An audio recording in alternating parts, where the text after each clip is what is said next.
नमस्कार। 28 अप्रैल को केंद्रीय गृह मंत्री अमित शाह इटावा में एक लोकसभा रैली को संबोधित करने वाले हैं, पर इटावा की लोकसभा सीट किसी और वजह से ही चर्चा में है।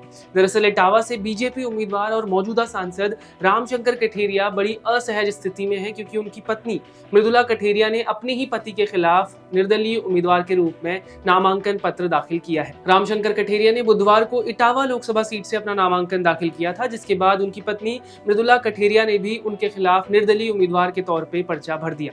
यूपी की इस सीट पर 13 मई को चौथे चरण के मतदान के साथ ही चुनाव होना है। बता दें कि मृदुला कठेरिया ने साल 2019 में भी अपने पति के खिलाफ नामांकन दाखिल किया था, लेकिन बाद में उन्होंने अपना नाम वापस ले लिया था। इस बार नामांकन पत्र दाखिल करने के बाद पत्रकारों से बात करते हुए मृदुला कठेरिया ने कहा, देश में लोकतंत्र है, यहाँ पर हर कोई स्वतंत्र है, यहाँ पर कोई भी चुनाव लड़ सकता है।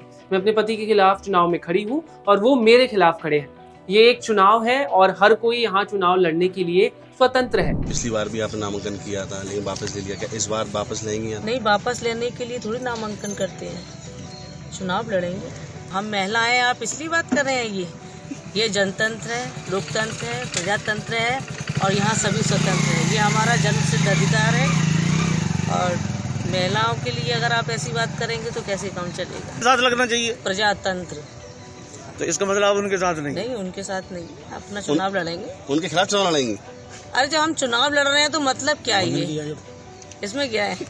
आप उनके खिलाफ या वो मेरे विरोध में, इससे क्या है? चुनाव लड़ रहे हैं। इस पूरे प्रक्रम से आपको एक बात जरूर याद आई होगी, वित्त मंत्री निर्मला सीतारमण और उनके पति परकला प्रभाकर, जो सरकार की ही आलोचना करने से पीछे नहीं हटते। उन्होंने पीएम मोदी की आलोचना करते हुए कहा था कि इलेक्टोरल बॉन्ड्स और पीएम केयर फंड एक बहुत बड़ा स्कैंडल है।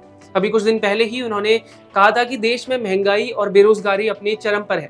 इसके अलावा उन्होंने प्रधानमंत्री मोदी को तानाशाह तक कहा है। आपको बता दें कि परकला प्रभाकर कांग्रेस के सदस्य हैं। दोनों ही केस अपने आप में बिल्कुल अलग होने के बावजूद भी एक जैसे ही दिखते हैं।